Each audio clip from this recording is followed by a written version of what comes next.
प्रश्नावली 7.3 का दूसरा प्रश्न है। निम्नलिखित में से प्रत्येक में के का मान ज्ञात कीजिए ताकि तीनों बिंदु संरेखी हों। तो हमसे तीनों बिंदु, ये शर्त हमको दे दी गई है कि जो तीन बिंदु हमको दिए गए हैं ये जो हैं संरेखी हैं। संरेखी का मतलब होता है एक रेखा पर। संरेखी का मतलब क्या होता है कि तीन के तीन पॉइंट्स जो हमको दिए गए हैं, दोनों प्रश्नों में तीन तीन प्रश्न पॉइंट दिए गए हैं, तो इसका मतलब ये है कि तीनों जो हैं एक लाइन पे हैं।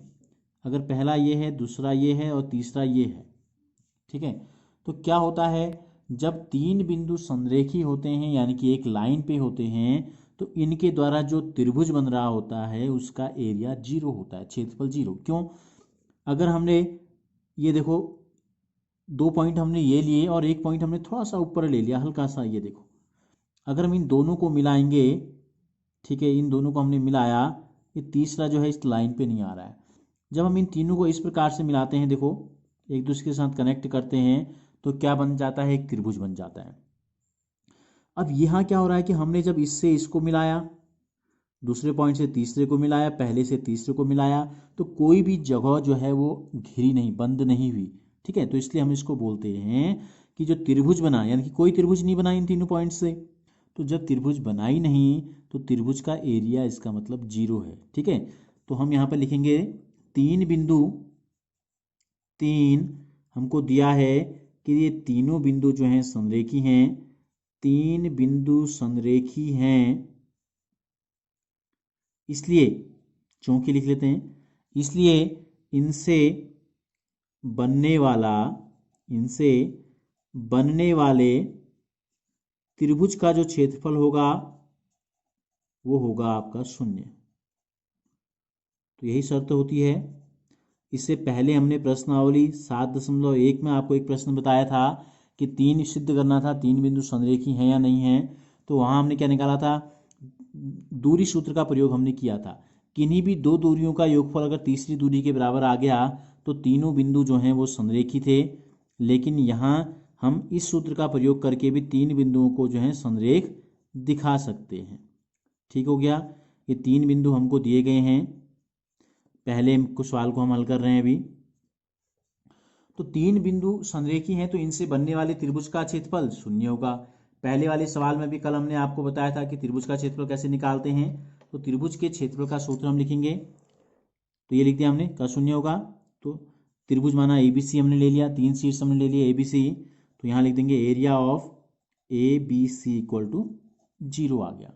सूत्र लिख लो, 1/2 x1 y2 minus y3 plus x2 y3 minus y1 plus x3 y1 minus y2 बराबर क्या लिख लिया हमने, 0।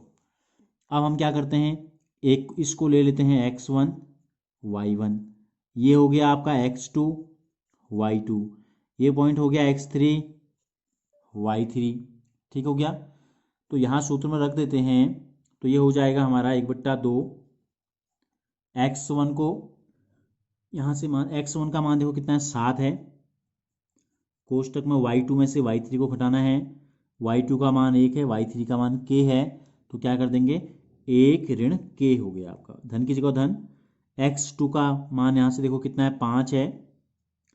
कोष्टक में y3 में से y1 को घटाना है, तो y3 का मान है k और y1 का मान है ऋण 2, तो क्या हो जाएगा, k ऋण 2, ऋण के बाद फिर घटाना है ऋण 2, तो ऋण गुणा ऋण हो जाता है धन, सीधे धन 2 लिख लेते हैं, ठीक है। धन की जगह धन। x3 का जो मान है कितना है, 3 है, 3 रख दिया। y1 में से y2 को घटाना है, तो y1 का मान है ऋण 2, y2 का मान है 1, ऋण 2 में से घटाना है 1, बराबर हो गया 0। अब इसको हल कर लेंगे, 1/2 यहाँ पूरे के साथ बट्टे में है, तो यहाँ आएगा तो गुणा हो जाएगा। अब यहाँ कोष्टक अंदर हल करते हैं, ये 1 में से k तो घटता नहीं है, तो इसको हम और सरल नहीं कर सकते, तो क्या करेंगे, 7 से इन दोनों को गुणा कर देंगे, ठीक है। 7 एकम 7, ऋण की जगह ऋण, 7 गुणा के 7 k। इसी प्रकार k में 2 भी नहीं जोड़ सकते, दोनों एक असमान पद हैं, ठीक है। तो धन की जगह धन, 5 गुणा के 5 के, और धन गुणा धन धन, 5 दूनी 10। इसी प्रकार यहाँ हम दोनों क्या है, समान पद हैं, ऋण 2 और ऋण 1 हो जाता है ऋण 3, ऋण 2 में ऋण 1 जोड़ेंगे तो होता है ऋण 3। यहाँ धन 3 है, यहाँ ऋण 3 है। धन गुणा ऋण ऋण 3 गुणा 3 9 बराबर 0। ये बट्टे में था 2, पूरे के साथ यहाँ ले गए तो गुणा में हो गया। अब समान जो पद है उनको एक साथ जोड़ लेते हैं। देखो ये दोनों के पीछे के है, तो ऋण 7 के धन 5 के एक संख्या ऋण में है, एक संख्या धन में है, तो घटा देते हैं बड़े में से छोटे को। 7 में से 5 गया, 2 के चिन्ह आता है बड़ी संख्या का, बड़े के आगे ऋण है तो ऋण आ जाएगा। अब बाकी जो बच गए क्या है, 7 धन 10 कितना हो गया 17। 7 में 10 जोड़ेंगे 17 आएगा, और 17 में से 9 घटा देंगे। या ऐसा करो 10 में से 9 घटा तो 1 आ गया, 1 में 7 जोड़ दिया, धन 8 आ गया। बराबर कितना है, 2 गुणा 0 0। तो ऋण 2 के बराबर धन 8 बराबर के दूसरी तरफ गया तो ऋण 8 हो गया। तो के का मान कितना आ गया, के का मान आ गया ऋण 8। ये ऋण 2 गुणा में था तो भाग में आ गया, ऋण से ऋण कैंसिल हो गया, 2 चौको 8। तो इस प्रकार से दूसरे के पहले में हमारा जो उत्तर आ गया के बराबर आ गया 4। हमको जो दिया है क्या दिया था, 3 बिंदु संरेखी हैं, तो के का मान ज्ञात करने के लिए हमसे कहा गया था। तो के का मान हमको जो प्राप्त हो गया वो आ गया के बराबर आ गया हमारा 4। अब फिर दूसरे में भी दूसरे में भी हमको 3 बिंदु दिए गए हैं। इसको हम ले लेते हैं x1 y1, x2 y2, x3 y3 ले लेते हैं। ठीक है, तो चूंकि तीनों बिंदु संरेखी हैं तो त्रिभुज का क्षेत्रफल क्या होगा, तो लिख देंगे, चूंकि बिंदु के नाम ले लेते हैं, ये ले लेते हैं P, इसको ले लेते हैं Q और इसको ले लेते हैं R। चूंकि P, Q व R संरेखी हैं, हमको शर्त दी गई है कि ये तीनों बिंदु संरेखी हैं। तो जब 3 बिंदु संरेख कब होते हैं, जब उनसे बनने वाले त्रिभुज का जो क्षेत्रफल होगा ये होता है आपका 0। ठीक है, क्योंकि एक ही लाइन में आ रहे हैं तो क्षेत्रफल क्या होगा, कोई एरिया घिरा ही नहीं, कोई जगह बंदी नहीं हुई, तो ये हो जाएगा 1/2। सूत्र आपको हर बार लिखना है, याद भी होते रहेगा, y2 minus y3 x2 y3 minus y1 और x3 y1 माइनस y2 कोष्टक बंद बराबर क्या रख देंगे, 0 रख देना आपको। अब यहाँ से मान रख लेते हैं, 1/2 को अभी हम यहाँ गुणा में ले जाएंगे सीधे, तो 1/2 हटा देते हैं। x1 का मान कितना है, देखो यहाँ x1 के ऊपर हमने लिखा है 8, कोष्टक की जगह कोष्टक, y2 में से y3 को घटाना है, y2 का मान है ऋण 4, y3 का मान है ऋण 5, तो ऋण 4 ऋण 5, तो ऋण ऋण 2 बार आ रहा है तो लिख देंगे सीधे सीधे धन 5। ठीक है, धन की जगह धन, x2 का मान कितना है, देखो k है, कोष्टक बंद, y3 माइनस y1, y3 है ऋण 5, y1 है 1, तो ऋण 5 में से ऋण करना है यानी घटाना है 1। इसी प्रकार धन x3 का मान है 2, y1 माइनस y2, 1 ऋण ऋण 4, 1 ऋण ऋण ऋण 2 बार आ गया तो क्या हो जाएगा धन 4 बराबर 0।